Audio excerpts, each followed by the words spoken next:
The letter arrived on a Tuesday, slipped under the door of Julian's tiny attic room in Seattle, its edges crisp and white against the worn floorboards.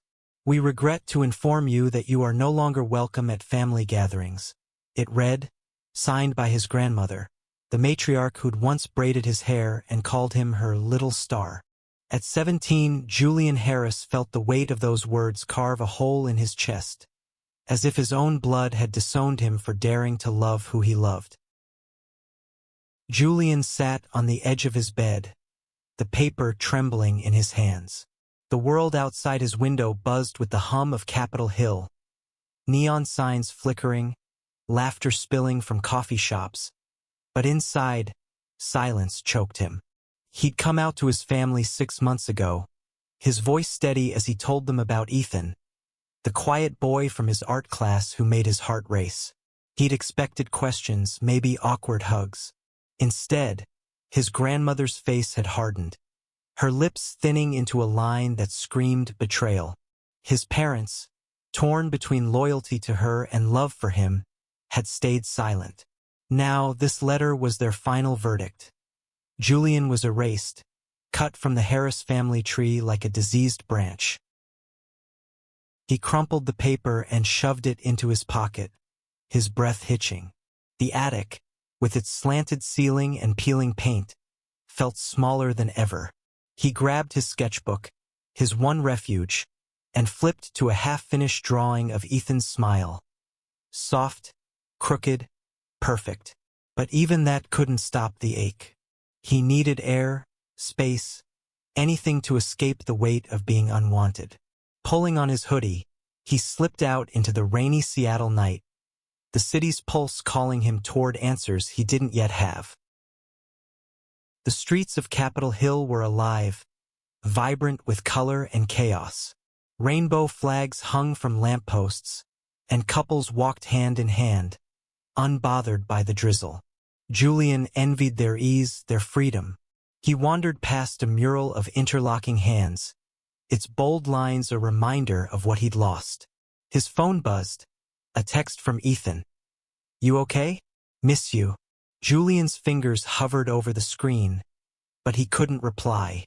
Not yet. He needed to understand why his family, the people who'd raised him, could turn their backs so easily. He ended up at a small diner, its neon sign buzzing, open 24/7. Inside, the smell of coffee and fries wrapped around him like a hug. He slid into a booth, ordering a milkshake he didn't want, just to have something to hold. The waitress, a woman with kind eyes and a name tag reading Clara, slid the glass toward him. "Rough night, huh?" she said, her voice gentle. Julian nodded, unable to speak. He sipped the shake, the cold sweetness grounding him as he replayed the letter in his mind. No longer welcome, the words burned. His thoughts were interrupted by a familiar voice. "Julian? That you?" He looked up to see Uncle Theo, his mother's older brother, standing at the counter. Theo was tall, with a warm brown complexion like Julian's, his hair graying at the temples. He wore a flannel shirt and a smile that felt like home. Behind him stood Marcus, Theo's husband, a white man with laugh lines and a quiet strength. They'd been married for 3 years. Their wedding a small affair Julian's grandmother had refused to attend. Julian hadn't seen them since, not because of distance, but because his grandmother's rules had kept them away. "Mind if we join you?" Theo asked, sliding into the booth without waiting for an answer.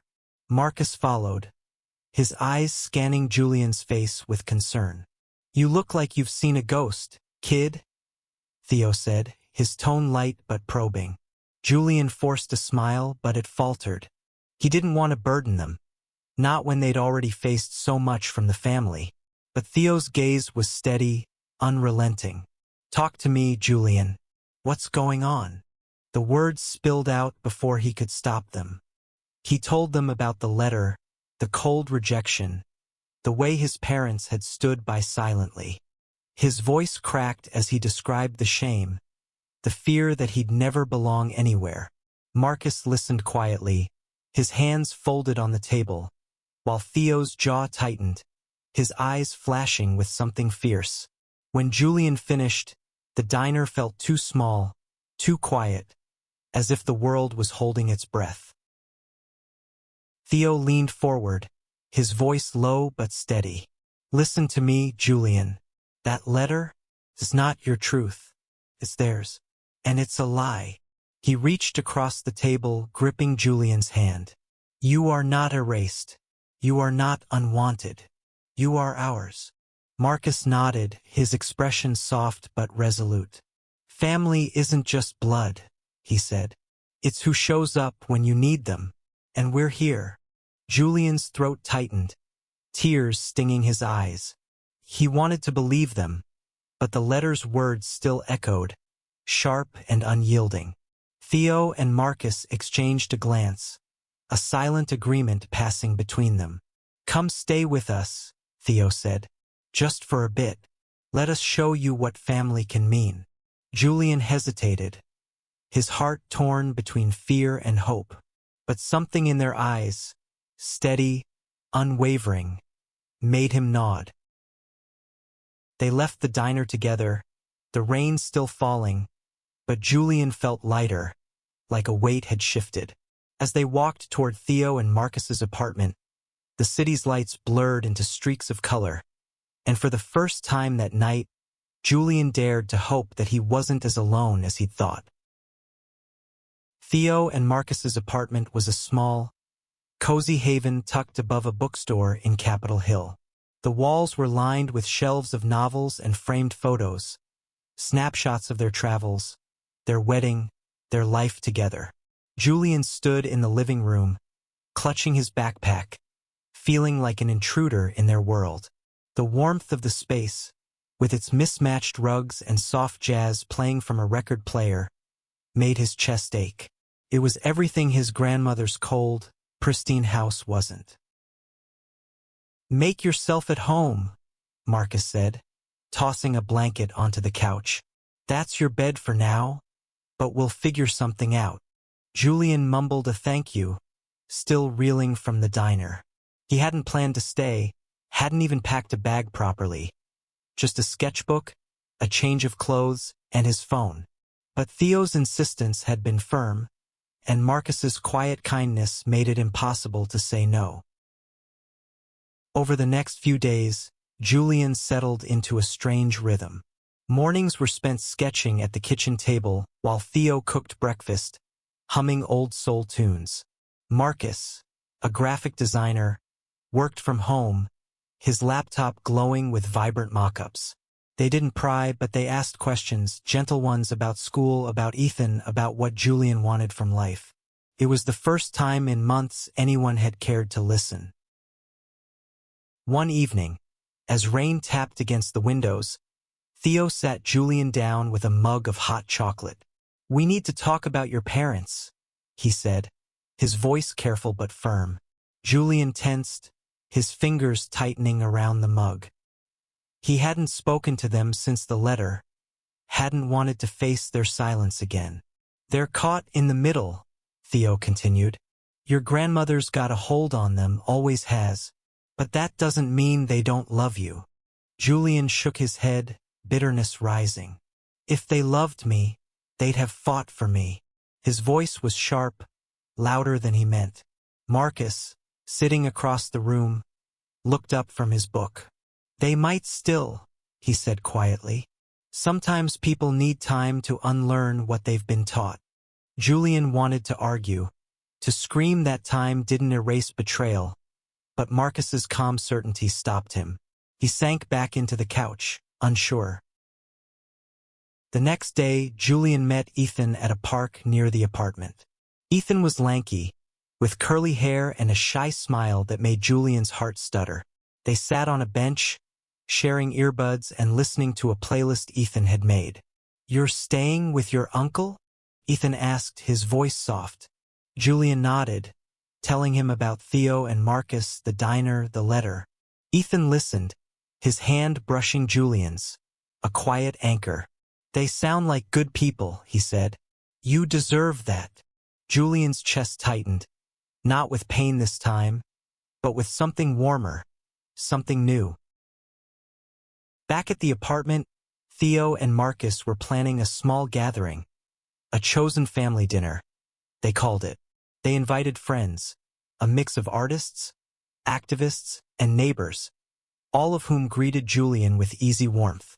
There was Lila, a trans woman with a booming laugh, and Javier, a queer poet who quoted Audre Lorde between bites of lasagna. The table was loud, messy, alive with stories and debates. Julian watched, half-dazed, as Theo and Marcus moved through the chaos, their love a quiet constant. It was the kind of family he'd never known he could have. But the letter still haunted him. Late at night, when the apartment was quiet, Julian would pull it out, rereading the words until they blurred. He wondered if his parents would ever call, if his grandmother would ever soften. The uncertainty gnawed at him, but Theo's words from the diner echoed. "You are not erased." He clung to them even as doubt crept in. One afternoon, while sketching in a coffee shop, Julian overheard a conversation that shifted something in him. Two women at the next table were talking about their own families, about being cast out and finding new homes. "Blood doesn't make family," one said. "Love does, and love fights." Julian's pencil stilled. He thought of Theo and Marcus, of Ethan, of the dinner table filled with strangers who felt like kin. Maybe he thought he could fight too, not with anger but with something stronger. That night, he told Theo and Marcus he wanted to write back to his grandmother. Not to beg, but to tell her who he was, who he loved, and why he wouldn't disappear. Theo grinned, pulling out a notebook. "Let's do it," he said. "We'll write it together." As they sat at the kitchen table, pens scratching against paper, Julian felt a spark of defiance, a refusal to be erased. It wasn't just about him anymore. It was about claiming his place, no matter who tried to take it away. The letter to Julian's grandmother took shape over days, each word a battle. Julian wanted it to be honest, raw, but not cruel. Theo and Marcus helped, suggesting phrases, reading drafts aloud. "Dear Grandma," Julian wrote, his hand shaking, "I'm still your grandson, even if you don't see me that way. I love Ethan, and that love doesn't make me less. It makes me whole." The words felt like a declaration, a line in the sand. When he sealed the envelope, his heart pounded with equal parts fear and pride. He mailed it on a crisp morning, the Seattle sky a rare, clear blue. Theo walked with him to the postbox, his presence steady. "Whatever happens," Theo said, "you've spoken your truth. That's power." Julian nodded, but doubt lingered. Would his grandmother even read it? Would his parents care? He pushed the thoughts away, focusing on the weight of Theo's hand on his shoulder.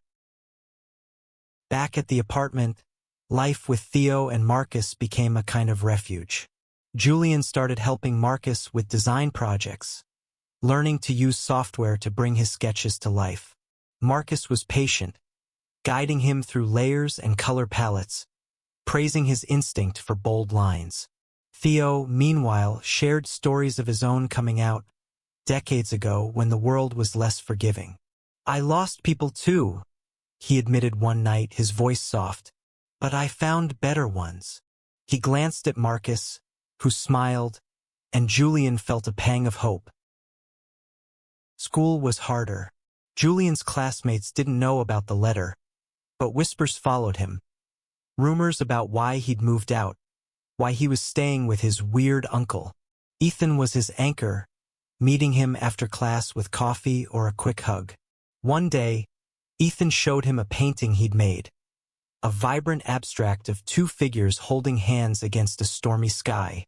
"It's us," Ethan said, blushing. Julian's throat tightened. He wanted to keep Ethan close, to protect this fragile, beautiful thing between them, but the fear of losing more loomed large. Then came a call from Julian's mother. He was in the middle of sketching when his phone lit up with her name. His stomach dropped. Theo, sensing his hesitation, nodded encouragingly. "Answer it," he said. Julian did, his voice barely above a whisper. "Mom." Her voice was shaky, apologetic. "Julian, we got your letter. Grandma's upset, but I read it. I'm sorry." She paused, and Julian could hear her breathing, uneven and raw. "Can we talk? In person?" Julian agreed, his heart racing. They met at a park near his old house, a place where he'd once played as a kid. His mother, Aisha, looked tired, her eyes red-rimmed. His father, David, stood beside her, quiet but present. "We didn't know how to handle this," Aisha said, her voice breaking. "Your grandmother, she's set in her ways. But we should have stood up for you." David nodded, his hands in his pockets. "We're trying, Julian. We want you home." The words hit like a wave, but Julian felt a flicker of anger. "Home," he said, his voice sharper than he meant. "You let her erase me. You didn't fight." Aisha flinched, but she didn't look away. "You're right," she said. "We failed you, but we're here now." Julian wanted to believe them, but trust was a fragile thing, broken by silence. He told them he needed time, that he was staying with Theo and Marcus for now. They nodded, their faces heavy with regret. Back at the apartment, Julian told Theo and Marcus everything. Marcus listened quietly, then said, "They're trying, Julian. That's a start. But you get to decide what family means to you." Theo added, "And you don't have to choose between them and us. Family's not a competition." Their words settled over him, a reminder that he could build something new, something his. The next week, Julian threw himself into a new project, a mural for a local queer youth center. He and Ethan worked side by side, painting bold swirls of color on a brick wall. The design was Julian's. 2 trees intertwined, their branches reaching for the sky. It was a symbol of resilience, of roots that couldn't be cut. As they painted, Ethan bumped his shoulder, grinning. "This is us too," he said. Julian laughed, feeling lighter than he had in weeks. The mural was a small act of defiance, a way to claim space in a world that tried to erase him. But the weight of his grandmother's rejection lingered, a shadow he couldn't shake. He knew the fight wasn't over. Not with her, not with his parents, not with the world. Yet, as he stood back and looked at the mural, Ethan's hand in his, he felt a quiet strength growing inside him. He wasn't erased. He was here, painting his truth for all to see. The mural became Julian's anchor, a tangible piece of himself in the world. Every stroke of paint felt like a reclaiming, a refusal to be invisible. Ethan worked beside him, their brushes moving in sync, laughter breaking the silence of their focus. The youth center's director, a woman named Priya, stopped by one afternoon, her eyes lighting up at the intertwined trees. "This is powerful," she said. "You're giving kids like you something to hold on to." Julian's chest swelled, but the praise was bittersweet. He was still fighting for his own place to belong. At Theo and Marcus's, life felt steadier, but the tension with his parents simmered. They texted now, small messages checking in, but Julian kept his replies short. He wasn't ready to forgive, not when the letter's words still stung. Theo noticed his quiet moods, pulling him into conversations about art or music to lift the weight. One night, Marcus showed Julian a photo album from their wedding, snapshots of joy, of chosen family. "We built this," Marcus said, pointing to a picture of them dancing under string lights. "You can build yours too." Julian started spending more time at the youth center, volunteering with Priya's programs.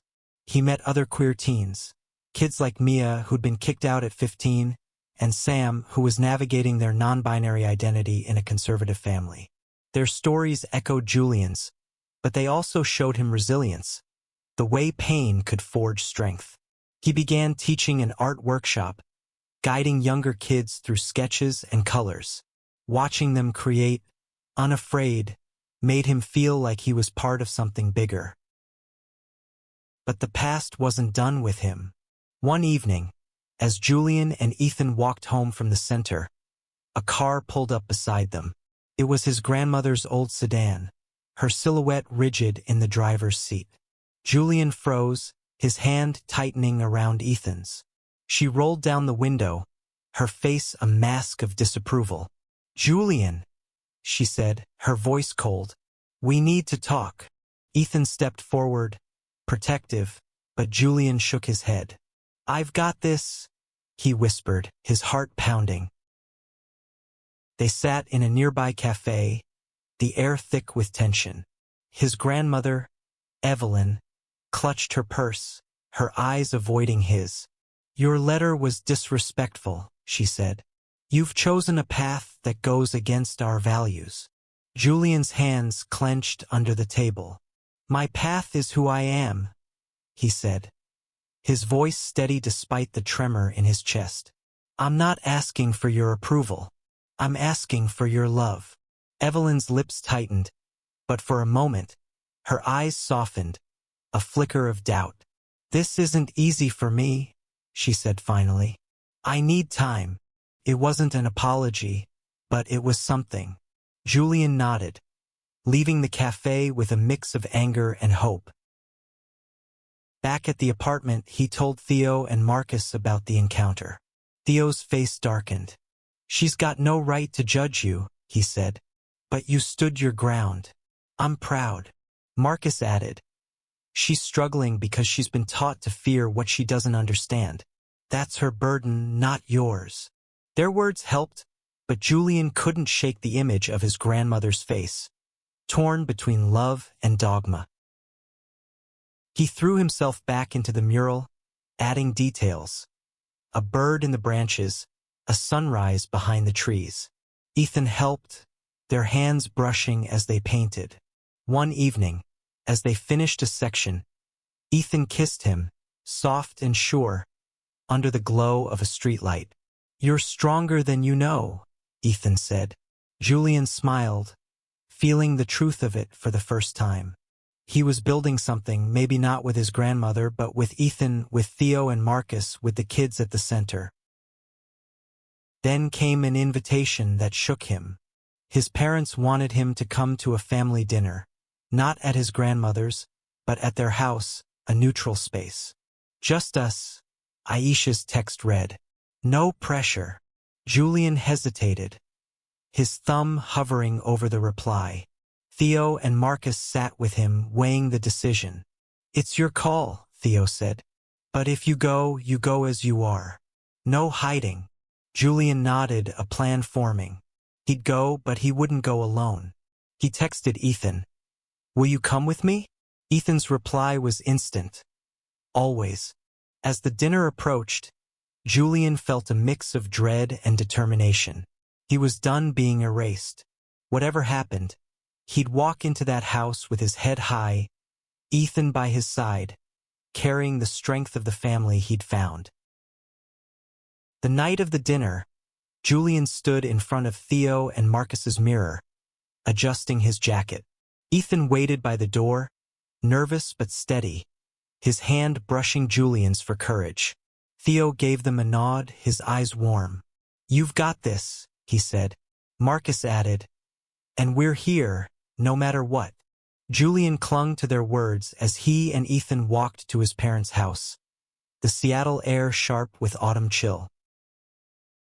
The house looked the same, red brick, ivy climbing the porch, but it felt foreign now. Aisha opened the door, her smile tentative. David stood behind her, offering a quiet nod. The dining room was set simply, just the four of them, no grandmother to cast her shadow. Julian introduced Ethan, his voice firm despite the knot in his stomach. "This is my boyfriend," he said, watching his parents' faces. Aisha's eyes softened. David's jaw tightened, then relaxed. "Welcome, Ethan," Aisha said, and Julian exhaled.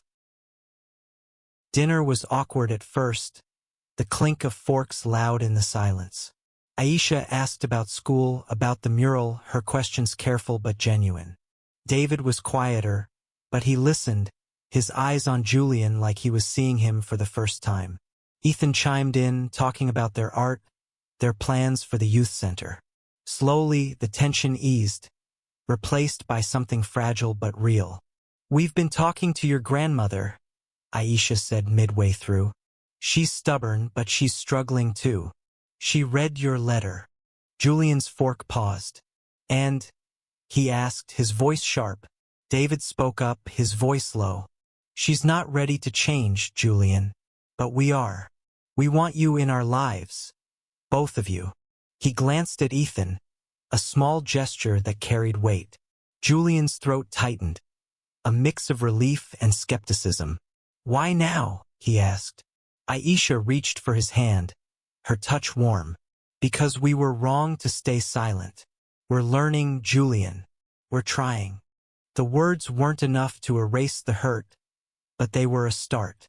Julian glanced at Ethan, who gave him a small, encouraging smile. They talked more, about small things, memories of Julian's childhood, Ethan's love for sci-fi novels. By the end of the night, the air felt lighter, like a door had cracked open. As they left, Aisha hugged Julian tightly, whispering, "We love you." David clapped his shoulder, a quiet promise. Julian didn't know if he fully trusted them yet, but he felt the ground shift, just a little. Back at the apartment, Julian and Ethan recounted the night to Theo and Marcus. "Sounds like progress," Marcus said, his voice warm. Theo grinned. "You walked in there as yourself, Julian. That's everything." They celebrated with ice cream, the four of them laughing over bowls in the kitchen. Julian felt a warmth he hadn't known in months, a sense of belonging that wasn't tied to blood but to choice. The next week, Julian poured himself into the youth center, planning an art showcase for the kids. He and Ethan curated pieces, hanging them on the center's walls. Mia's bold self-portrait, Sam's abstract collage. Each one told a story of survival. Julian's mural was the centerpiece, its trees a beacon of hope. At the showcase, the room buzzed with families, friends, and strangers, all there to celebrate. Priya pulled Julian aside, her eyes shining. "You're changing lives," she said. Julian blushed, but he felt the truth of it. Then came a surprise. His parents showed up.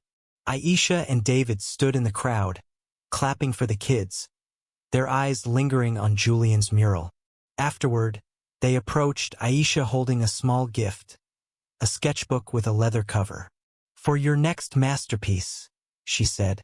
David added, "We're proud of you, son." Julian took the gift, his heart full but cautious. It wasn't forgiveness, not yet, but it was a bridge. As the showcase ended, Julian stood with Ethan, Theo, and Marcus, watching the crowd. He thought of his grandmother, still distant, still unyielding. But he also thought of the family he'd found, the one that chose him, that saw him. He wasn't erased anymore. He was here, rooted, growing.